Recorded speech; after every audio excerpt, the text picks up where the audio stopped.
은혜 받으실 하나님 말씀 호세아 2장 1절 구약성경 1256면에 있습니다. 1256면 우리 호세아 2장부터 우리 한 절씩 교독하도록 하겠습니다. 자, 오늘 말씀은 여기 20절에 나와 있는 말씀이죠. 내가 내게 장가들어 내게 장가들어 이와 같은 제목으로 하나님의 말씀 은혜를 나누겠습니다. 우리가 지금 이제 소선지서를 시작을 했습니다. 그 첫 번째 호세아를 지난주부터 시작을 했는데 선지자, 우리가 선지자라고 하면 하나님의 메시지를 대신 전하는 자, 전달하는 사람, 우리가 그렇게 익히 알고 있습니다. 근데 성경에 이 선지자에 대한 그 정의, 선지자가 어떤 사람인가라고 하는 가장 명확한 정의를 선명하게 잘 설명하고 있는 그 말씀이 예레미야 23장에 보면 이렇게 표현되어 있습니다. 한번 잘 들어보세요. 예레미야 23장 18절에 보면 누가 여호와의 회의에 참여하여 그 말을 알아들었으며 그 말을 들었느냐, 이런 말씀이 있습니다. 다시 말하면 선지자라고 하는 건 누구냐면 하나님의 하늘나라 어전 회의가 있습니다. 그 어전 회의에 참석해서 그 회의에서 어떤 일이 있었고 또 어떤 결론이 내려졌는지 전 과정을 지켜본 사람이 선지자다라고 하는 겁니다. 그러니까 결과만 보고, 그러니까 정보만, 메시지만 전달하는 그런 사람이 아니라 어전회의에 참석해서 어떤 얘기가 오갔는지, 그때 그 하나님의 감정이 어떠했는지, 어떠한 상황으로 이 회의가 있었는지를 다 본 사람이 누구다? 선지자라고 하는 거예요. 그 회의에 참석한 자들이다. 다시 말하면 선지자들은 그래서 그 어전 회의를 보고 그때의 상황, 정황, 내용, 그뿐만 아니라 그 어전 회의에 그 임하시는 하나님의 감정을 다 경험한 사람이라는 거예요. 그래서 선지자는 그 하나님의 감정을 그대로 전달하는 사람이에요. 그래서 그러다 보니까 우리 선지서를 보면 그 하나님의 감정이 굉장히 적나라하게, 때로는 너무 강하게, 거칠게 표현이 되어 있잖아요. 왜 그런가? 그 내용들을, 그 감정들을 고스란히 본인이 받은 사람들이기 때문에 그렇다라고 하는 겁니다. 그렇기 때문에 여러분들이 보실 때, 선지자를 볼 때는 단순히 이런 메시지를 선지자가, 호세아가 전달했구나, 그것만 보시는 게 아니라 하나님의 감정, 이런 감정을 선지자가 좀 전달하려고 하는구나 라고 하는 것을 우리가 익히 주목해서 봐야 된다는 것입니다. 그러니까 호세아 선지자를 통해서 하나님이 왜 이렇게까지 거칠지, 왜 이렇게 감정에 벅차오르시지, 왜 똑같은 말을 반복하시지, 이런 그 이면에 있는 하나님의 그 감정, 느낌을 보셔야 된다는 거예요. 자, 그래서 여기에 보면 그 선지자가 하나님의 감정과 그 느낌을 가장 적실하게 전달하고 있는데, 사실은 이 호세아보다 가장 더 정말 그 선명하게 하나님의 마음과 감정을 전달하고 있는 게 어디냐면 예레미야입니다. 예레미야. 그리고 그 다음이 호세아서예요. 그래서 우리가 지난주에도 말씀드렸지만 아모스서 같은 경우에는 하나님의 공의, 하나님의 행하심을 강조한 거라면, 이 호세아는 뭐라 그랬어요? 하나님의 감정, 느낌, 하나님의 심정이 지금 어떠한지를 전하는 게 호세아다, 이렇게 말씀을 드렸습니다. 자, 그래서 우리가 호세아서를 시작했는데, 호세아서 우리가 지난주에 살펴보았지만은 그 음란한 여자에게 장가들어서 네가 고멜이라는 여자와 결혼해서 아이를 낳아라, 새 아이를 낳았죠. 첫째 아이 이름이 뭐였어요? 이스라엘이 아니고, 그렇죠? 이스르엘. 근데 그 이름의 뜻이, 그 아들 이름이 대학살, 그러니까 킬링필드, 막 진짜 끔찍한 이름이었어요. 킬링필드, 대학살, 뭐 죽음의 땅, 뭐 이런 대학살의 평야, 이런 의미였단 말이에요. 둘째는 딸을 낳는데, 둘째가 로루하마, 뭐예요? 너는 하나님 궁유를 못 받는다. 하나님 궁유이 끝났다. 로루하마. 그리고 셋째가 아들을 또 낳았어요. 넌 내 백성이 아니다. 내 백성 아니다. 이런 잔인하고 끔찍한 이름을 자녀에게 명명하셔서 하나님에 대한 이 이스라엘 백성들에 대한 하나님의 격한 감정을 그대로 뭐 하는 겁니까? 살아있는 교재로 보여주시는 거예요. 오죽하면 선지자의 아들, 딸 이름을 이렇게까지 지으시는가, 하나님의 감정을 그대로 고스란히 담아두고 있다는 겁니다. 그리고 오늘 2장에서는 이제 그토록 이제 이름을 그렇게 지을 만치 이스라엘이 마치 이와 같다라고 말씀하시는, 그래서 포기할 것만 같았던 하나님께서 다시 이제 그들을 붙잡아주는 그런 모습이 나오는데, 이게 선지서에 보면 아주 전형적인 선포 방식이 이래요. 그러니까 지금까지 우리가 지난주에도 봤지만 하나님께서 앞부분엔 심판, 그리고 뒷부분에 뭐 회복 이런 게 아니라 이거를 짧게 한 장에 걸쳐서 혹은 한두 장에 걸쳐서 처음에는 심판, 회복, 심판, 회복, 심판, 회복 이런 식의 반복으로 계속 이걸 되풀이합니다. 자, 되풀이해요. 왜 그런가 하면 잘 보세요. 우리가 세상 말로 그러잖아요. 당근과 채찍이란 말을 쓰잖아요. 그런데 하나님도 꼭 그런 것 같이 그렇게 하셔요. 왜 그런가 하면 이 하나님의 마음을 그들에게 더 선명하게 강하게 전달하고자 하는 그런 그 방식이기도 한데, 왜 심판, 금세 또 갑자기 회복, 심판, 회복 이렇게 반복하시는가 하면, 이게 호세아서가 14장까지 있잖아요. 그런데 만약에 1장부터 7장까지 심판, 그리고 8장부터 뭐 마지막까지 회복 이러면, 이런 식으로 반을 딱 쪼개놓으면 어떨까요? 우리 마음이 읽을 때, 받아들일 때 내리 7장을 계속 심판만 얘기한다는 거예요. 마음에 부담돼요. 지쳐요. 피곤해요. 심판. 아우, 모르겠다. 나도 그냥 이렇게 망하고 말란다. 마치 그런 식으로 자포자기 할 수 있다. 아, 어차피 우리는 안 되는구나. 이런 식으로 받아들일 수가 있다라고 하는 거예요. 자, 그래서 하나님이 호세아서 한 장 안에 1장과 2장 사이에 심판과 회복, 심판과 회복, 심판과 회복 번갈아 말씀하시는 이유는 왜 그런가? 그게 인간의 특징이 그렇습니다. 인간의 특징이 그래요. 그렇기 때문에 하나님께서 처음에는 채찍을 하시다가 금세 당근을 주시고, 또 당근 줬다가 또 금세 채찍하시고, 이게 짧게. 왜? 너무 거기에 함몰돼서 심판이라는 무게에 눌리지 않도록. 그래서 지난주에도 말씀드렸죠. 아모스가 먼저 나오고 호세아가 먼저 나오는 것도 아주 중요한 의미가 있는 거예요. 공의를 말하고 그다음에 하나님 사랑으로 다시 한번 하나님의 마음 심정을 보여주시는 것이다. 그래서 회개만 촉구하는 것이 아니라, 심판만 촉구하는 것이 아니라 곧 이어서 하나님의 사랑, 그 진정성을 그래서 너희들 제발 좀 돌아와다오 라고 하는 하나님 마음으로 이제 이어지는 거예요. 이게 호세아서의 특징입니다. 자, 그래서 이 선포하신 말씀이 이제 또 어떤 회복으로, 지난주 말미에 잠깐 보았지만 우리 어떻게 나타나는가, 오늘 2장 1절 다시 한번 보겠습니다. 2장 1절. 자, 2장 1절을 보면, 너희 형제에게 암미라 하고 너희 자매에게는 루하마라 하라 그랬어요.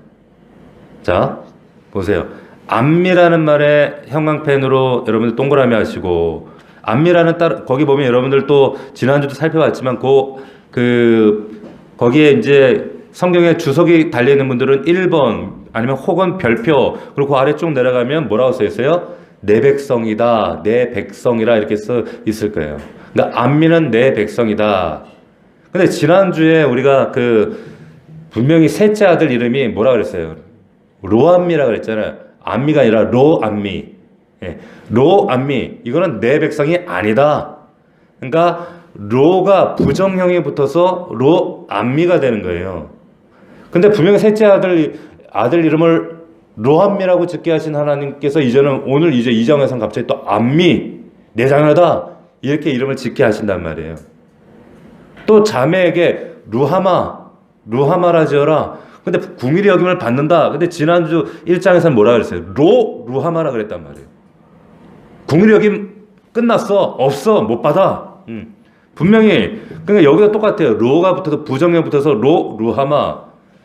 그러니까 보세요. 지난주 1장에서는 아까도 얘기했지만 채찍을 줬단 말이에요. 루하마. 로암미 이렇게 짓게 하셨는데, 금세 한 장도 안 지나서 한 장 넘기자마자 2장에서는 암미, 루하마, 즉 다시 말하면 반대 뜻의 이름을 지금 짓게 하시는 이유가 뭘까요?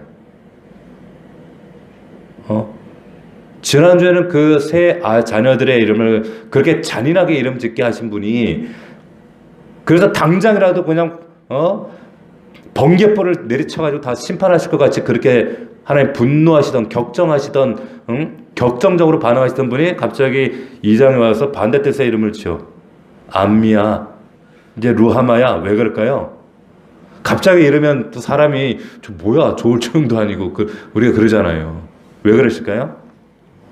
자, 이 부분이 왜 이렇게 바뀌어지는가? 이 내용을 우리가 자세히 이해하려면 2장 1절부터가 아니라 10절부터 보셔야 돼요. 1장 10절부터. 1장 10절부터. 왜 그런가 하면 우리 지난주 10절 잠깐 언급을 했거든요. 우리가 여기 그 히브리 원문에 보면은 이 본문의 2장의 시작이 1장 10절부터 2장이 시작이 돼요. 그게 무슨 말이냐면 이게 원래 왜 이렇게 근데 이렇게 나눠지게 되냐면 헬라어로 번역이 되고 또 불가타 70인역 성경으로 이게 번역이 될 때 이게 1장 10절이 그냥 여기에 2장 1절이 아닌 1장 10절로 이게 나뉘어지고 2장 1절이 그냥 2장 1절로 된 거예요, 이렇게. 예. 그러니까 원래 1장 10절이 2장 1절인 거예요. 그러니까 보세요.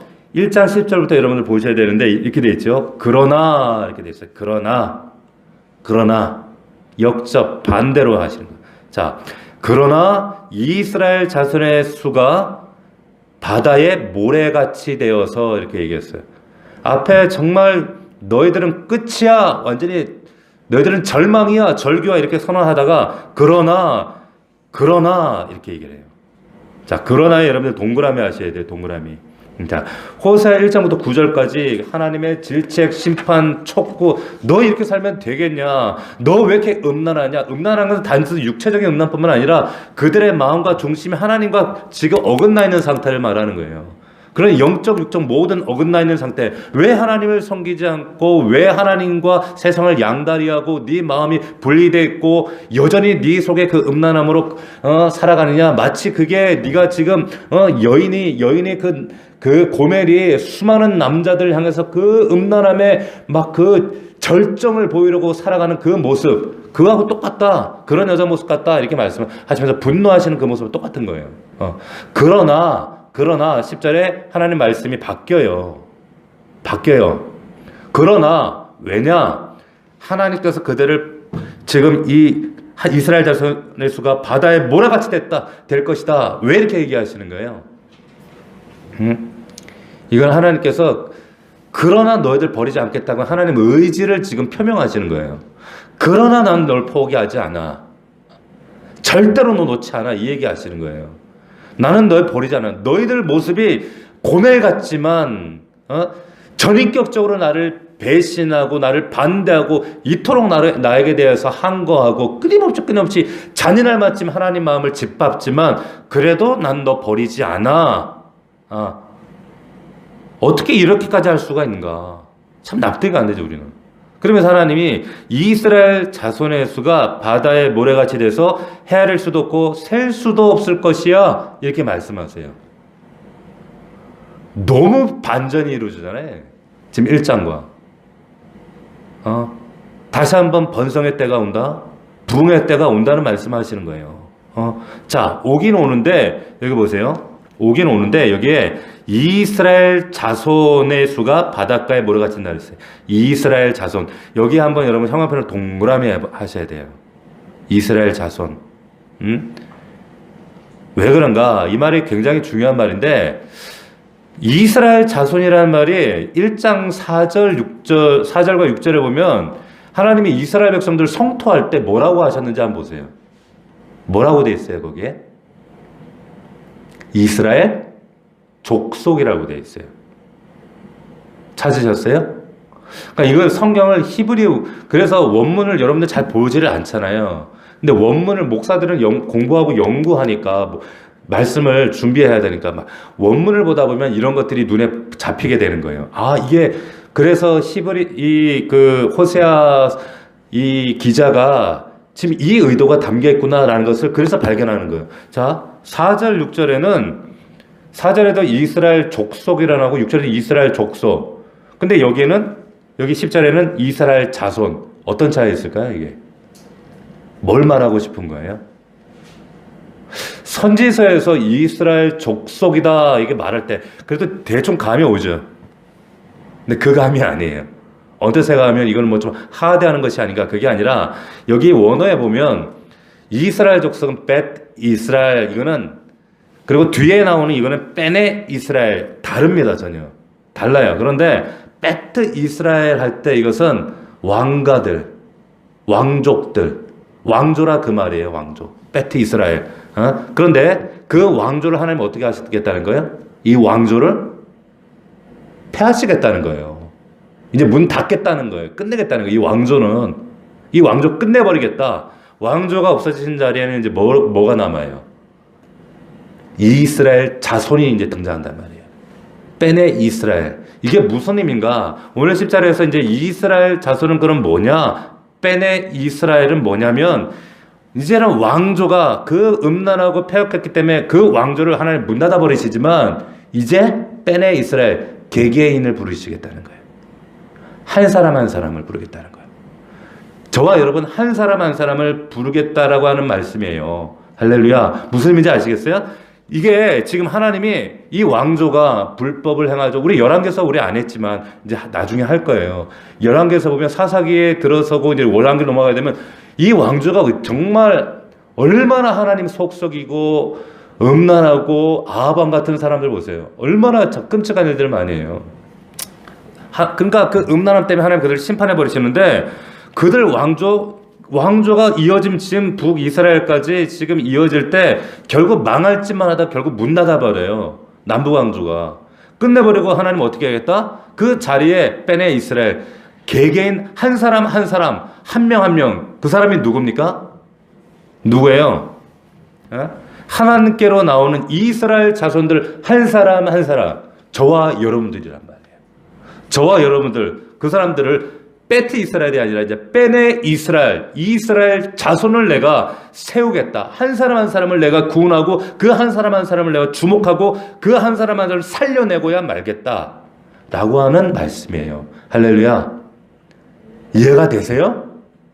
놀라운 예언 선포하신 거예요. 그 예언의 선포가 지금 우리는 이루어진 것을 경험한 시대에 살고 있단 말이에요. 단순히 이스라엘 백성들을 주목해서 하신 말씀이 아니라 이스라엘을 뛰어넘어서 이스라엘 백성들을 넘어 이방까지 한 사람 한 사람을 하나님 바라보고 계시는 거예요. 그래서 그들이 어떻게 됩니까? 그들이 바닷가의 모래같이 되어서 헤아릴 수 없게 되고 셀 수도 없을 것이며 히브리어에서 이렇게 반복적으로 이게 부정이 이 두 번이나 반복되는 건 뭐예요? 아주 최상급의 긍정이라는 얘기예요. 그러니까 헤아릴 수도 없다, 셀 수도 없다. 이건 뭐예요? 무슨 말입니까? 어마어마하게 많다 이 말이에요. 그냥 최상이다. 이거 최상급으로 많은 사람들이 퍼져나가게 된다 이렇게. 그래서 그들에게 보세요. 이어지는 말씀. 전에 그들에게 이르기를 너희는 내 백성이 아니라 한 그곳에서 너는 내 백성이 아니야. 그게 뭐예요? 로암미잖아요. 로암미라고 했던 그 자리에서 넌 내 백성이 아니라고 했는데 그 자리에서 하나님 회복을 약속하시는 거예요. 넌 내 백성 아니야. 우리는 이렇게 얘기하면 별로 막 충격적이지 않아. 넌 내 백성 아니야. 아님 말죠 뭐 하나님 아님 그냥 절이나 가죠 이런다고. 요즘에는 뭐라고 하면은 그냥 별로 하나님 왜 이러세요? 기분 나쁘게. 나 그러면 확 천주교 갈 거예요. 막 이런 식으로 하나님한테 대든다니까요. 그런데 여기 로암미라고 하는 건 그런 수준이 아니에요, 이게는. 그냥 우리는 부모님한테 어릴 때 막 대들잖아요. 너희 자식은 말하는 너 내 자식 아니야!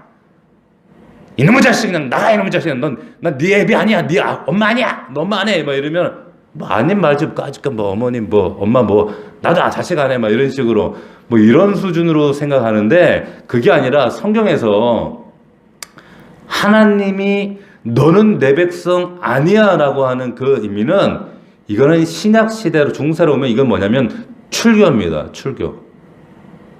이거는 지옥 간다는 거예요. 끝난다는 거예요. 가장 끔찍하고 가장 잔인하고 이건 가장 철저한 너는 내 자녀 아니야. 출교예요. 신약으로 오면. 중세시대에 황제가 가장 무서워했던 게 출교인 거 아시죠? 출교. 만약에 황제가 교황에게 교황에게 어긋나거나 그래서 출교를 당했어요. 그 출교 당했던 왕이 있잖아요. 그 누구였는지 나 정확하게 기억이 안 나는데 그래갖고 막 그 교황 앞에서 3일을 막 머리를 조아리고 막 그랬던 왕이 있잖아요. 그 제임스 왕인가 누군가 하여튼 그랬잖아요. 그죠?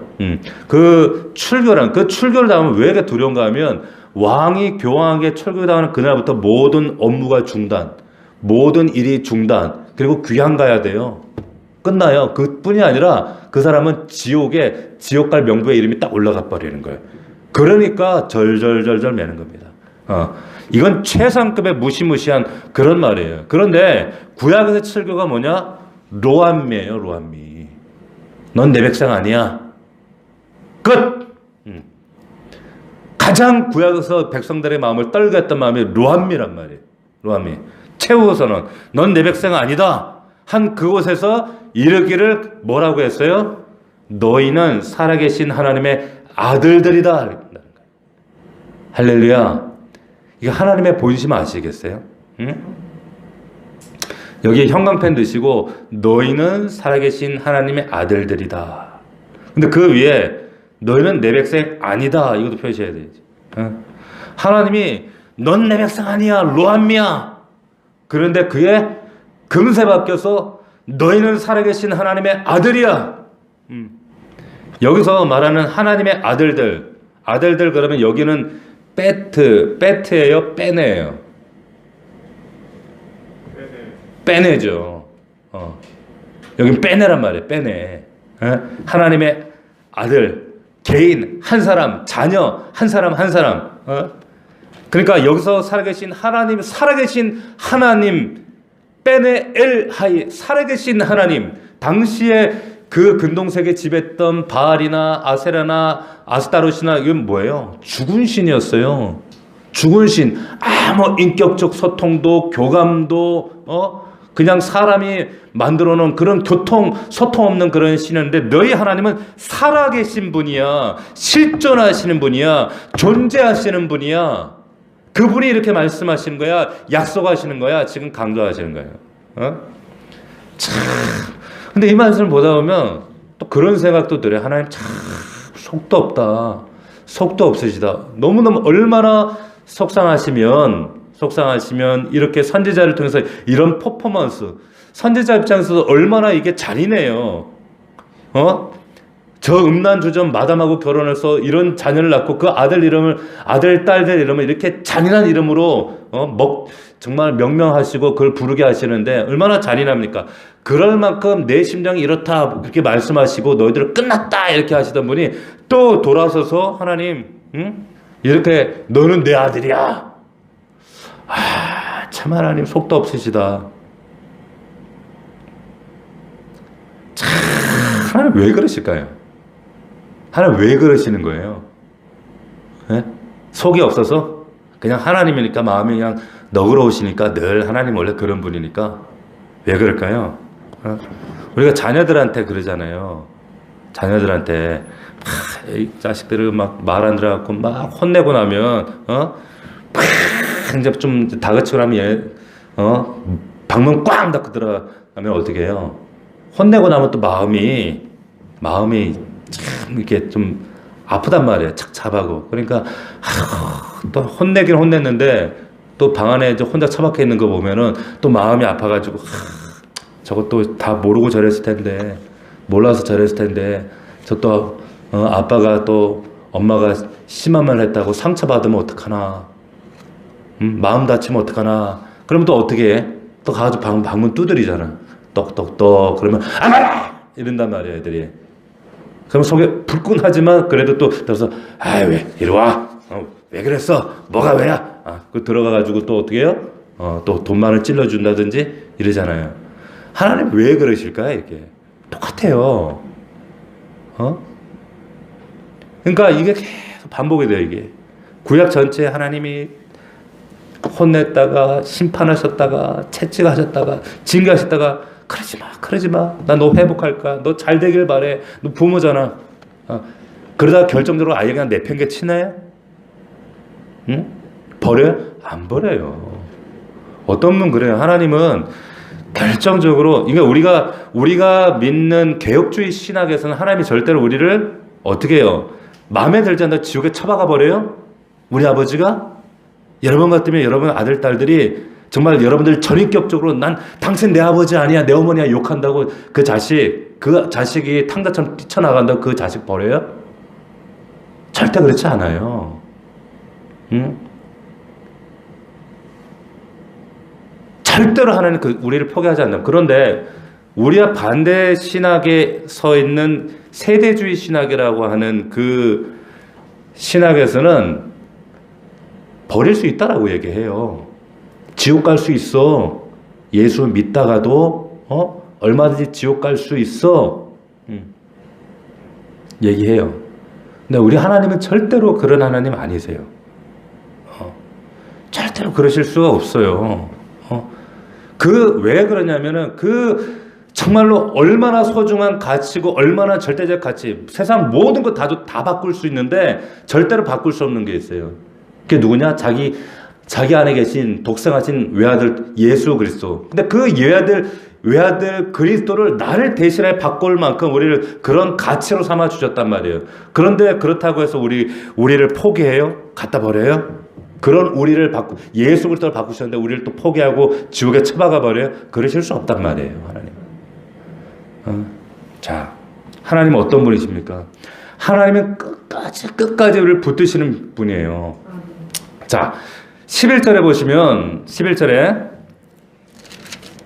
이에 유다 자손과 이스라엘 자손이 함께 모여 한 우두머리를 세우고 그 땅에서부터 올라오리니 이스라엘의 날이 클 것이미로다. 아멘. 이게 무슨 말씀인지 아시겠어요?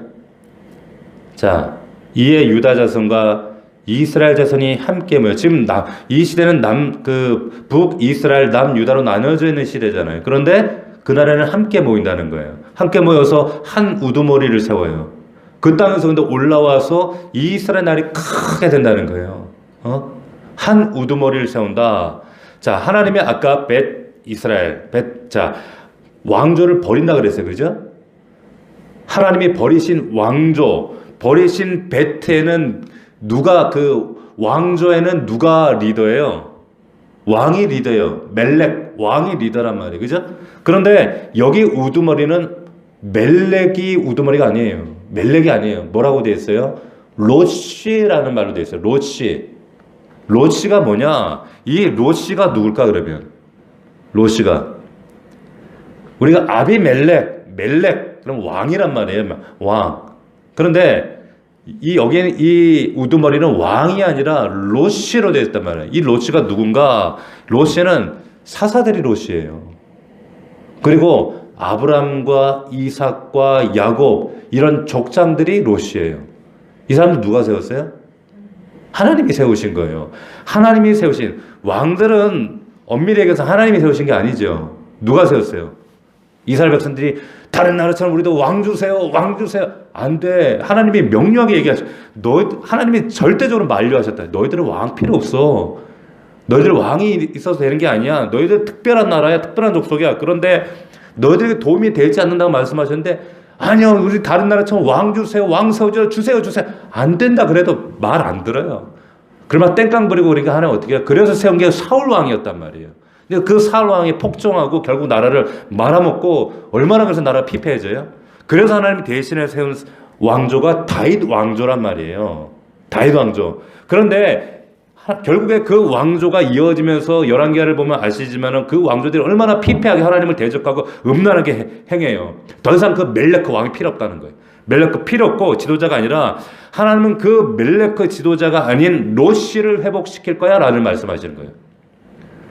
아멘. 로시, 한 우두머리를 세우고 그 땅에서부터 올라올 것이다. 이 한 우두머리가 누굴까요? 예수 그리스도. 할렐루야. 예수 그리스도를 세우신다는 거예요. 자, 지금 이게 어느 시대? 앞으로 700년 후에 이루어질 사건을 얘기하는 거예요. 하나님이 남북조가 지금 멸망해져가는 이 시대, 지금 먼 700년 후의 그 미래를 바라보면서 이때 이 왕조는 무너지지만 멜렉은 사라지지만 영원한 로시, 그 우두머리를 세운다. 그가 누구냐? 예수 그리스도. 바로 그들의 수가 바다에 모래같이 되고 헤아릴 수 없게 되고 셀 수도 없이 되는 나가는 정말 그래서 열방 가운데 흩어져 나가는 그날이 언제예요? 예수 그리스도가 이 땅에 오셔서 백성이 점점 많아지고 하나님 앞으로 돌아오는 백성들이 그리고 하나님의 그 놀라운 계획이 하나님의 나라를 통해서 점점 확산되어지고 퍼져나가는 그날, 그때 그 예수 그리스도 그 하나님의 나라, 그 하나님의 나라는 우리가 지금 경험하고 있는 나라예요. 죽어서 가는 나라가 아니라 그 하나님께서 내 안에 오셔서 성령으로 나를 다스리시고 통치하시면 그 통치하심이 바로 하나님의 나라가 되는 거예요. 할렐루야. 이 하나님의 나라가 여러분들 가정을 통해서 하나님 나라가 쭉 이어지게 하는 것이 이것이 신앙생활이다. 아시겠어요? 이게 신앙생활이라는 거예요. 자, 그래서 바로 예수 그리스도의 그날을 지금 선포하시는 거예요. 자, 그걸 보세요. 그 땅에서부터 올라오니 이스라엘의 날이 클 것이나 첫째 아들 이름이었잖아요. 이스라엘. 그런데 대학살, 킬링필드라고 이름 지었던 그 날, 그 하나님의 이름이 클 것이다. 회복시켜 주시겠다는 거예요. 얼마나 감사합니다. 1장은 절망이었는데 2장에서는 다시 한번 하나님이 소망을 주시고 우리에게 큰 회복의 약속을 허락하시는 말씀이 바로 자 이어지는 2장짜리 그 회복의 말씀이라는 거예요. 너희 형제에게 암미라 하고 너희 자매에게 루하마라 하라 라고 하는 거예요. 그 우두머리가 예수 그리스도 회복의 그 날에 이제 그 날이 되면 예수 그리스도가 이 땅에 오시고 율법을 뛰어넘어서 우리가 이제는 하나님의 사랑 긍휼하심으로 우리 서로가 정말 그 안에서 연합하고 하나가 되면 서로를 부를 때 어떻게 부른다? 암미. 한번 따라합시다. 암미, 루하마. 이게 뭐예요? 뭐라고 불러야 되는 거야? 당신은 암미입니다. 당신은 루하마입니다. 이렇게 부르라는 거예요. 우리 주일날 인사하잖아. 우리 옆 사람에게 인사합시다. 당신은 축복의 사람입니다. 당신은 누구입니다. 당신은 은혜 받은 사람입니다. 이렇게 좀 다양하게 축복의 말들을 표현하잖아요. 이게 뭐예요? 암미가 뭐예요? 당신은 하나님의 백성입니다. 그리고 루하마는 뭐예요? 당신은 하나님께 긍휼받은 사람입니다. 이거 줄이면 뭐예요? 당신은 은혜 받은 하나님의 사람입니다. 옆 사람에게 당신은 은혜 받은 사람입니다. 당신은 은혜의 사람입니다. 이런 인사를 우리가 왜 하겠어요? 주일날. 다게 성경적인 이유가 있는 거예요. 당신은 암미입니다. 당신은 루하마입니다. 그때에 예수 그리스도가 우두머리 대신 진정한 로시가 오셔서 이 땅에 회복되고 그 하나님의 천국이 우리를 통해서 정말 하나님의 성령 안에 소통되는 그 시대에 형제 자매가 바라볼 때 당신은 암입니다. 루하마입니다. 이렇게 인사하란 말이에요. 나누라 그 얘기예요. 그런 날이 올 것이다. 자, 하나님의 백성들은 그래서 늘 우리가 옆 사람을 바라볼 때 우리 주변의 사람, 우리 성도들을 서로 바라볼 때 우리 가정에서 남편과 아내를 바라볼 때 항상 이 마음을 하시다. 당신은 암미야. 당신은 루하마야. 내 아들, 딸들을 바라볼 때 암미야. 루하마야. 은혜 받은 사람이야. 그 아내야. 그리고 우리 집사님이야. 목사님이야. 서로에게 그런 마음으로 살아야 되는 거예요. 그러니까 이 한 우두머리니까 이 우두머리라고 하는 건 뭐예요? 예수 그리스도 안에 한 제자라는 거 아니에요. 그 제자는 어떻습니까? 한 마음 한 뜻인 거예요. 그러니까 한 마음. 근데 신약으로 와서 사도행전을 보니까 목사를 말씀을 전하는지만 감독자라고 세웠어요. 감독자. 그래서 성도가 감독자와 한 마음 한 뜻 되고 그리고 성도들이 그 목자 안에서 한 마음과 한 뜻 되는 것이 그래서 이것이 너무나도 귀한 거예요. 소중한 거예요. 아름다운 거예요. 그것이 교회가 되는 겁니다. 교회. 네. 자, 그래서 우리가 옆 사람을 바라볼 때나 내 남편 아내를 바라볼 때 당신은 루하마야. 긍휼히 여김을 받는 자야. 이런 마음으로 바라보는 거. 이게 굉장히 중요하고 아름다운 마음이거든요. 그래서 우리 팔복 강의도 했지만 팔복에서 5번째 복 있는 사람이 어떤 사람이라 그랬어요? 궁휼히 여기는 자라 그랬단 말이에요. 궁휼히 여김을 받고 궁휼히 여기는 자. 자, 궁휼히 여김을 받는 게 근데 왜 복이에요? 왜 복입니까?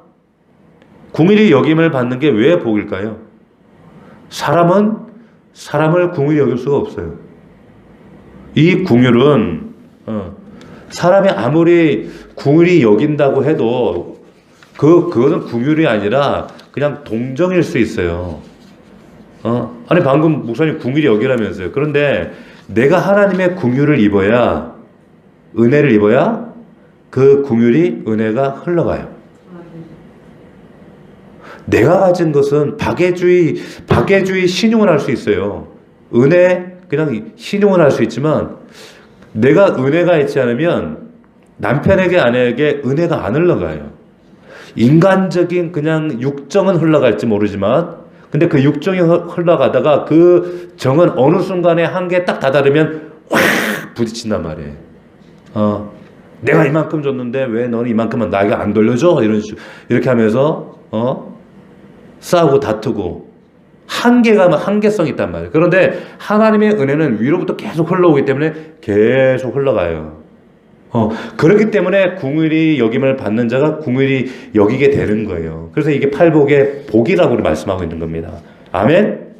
자, 그래서 너희는 내 백성이다. 너희는 궁휼히 여김 받는 자다. 이 말씀을 여러분 꼭 기억하셨으면 좋겠어요. 여러분 누구를 바라볼 때도 이 마음으로 바라보셔야 돼요. 그러면 다른 사람들을 함부로 막 하대하지 않아요. 무시하지 않아요. 그렇죠.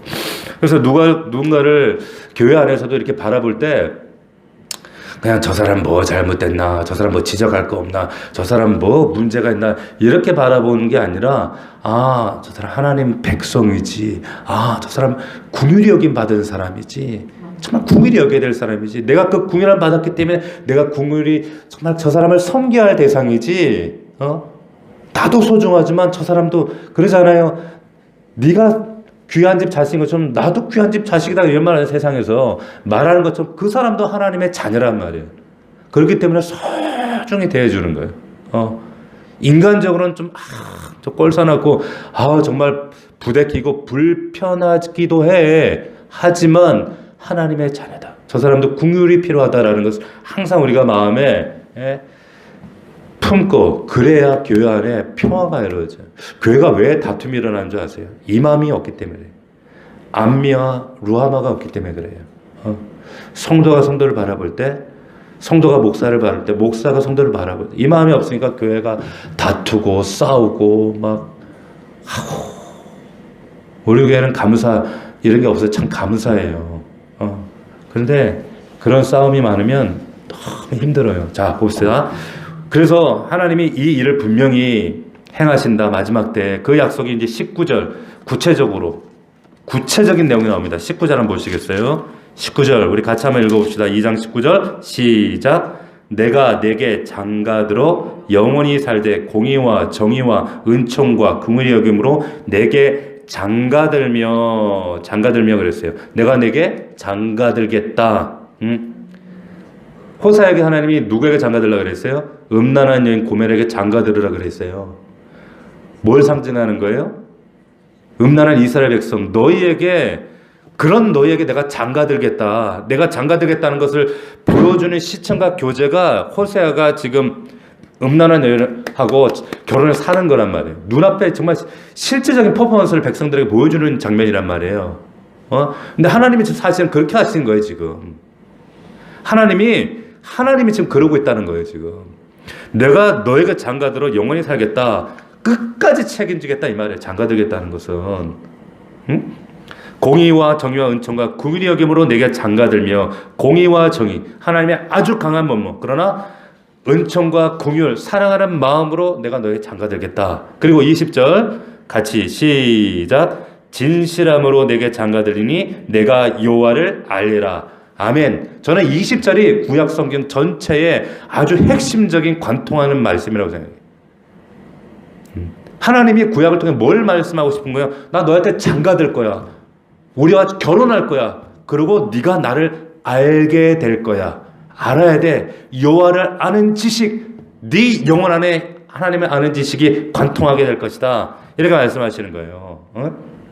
이 부부관계 유지하겠다. 그리고 네가 비로소 나를 진정을 알게 될 것이다. 이 약속. 21절 보겠습니다.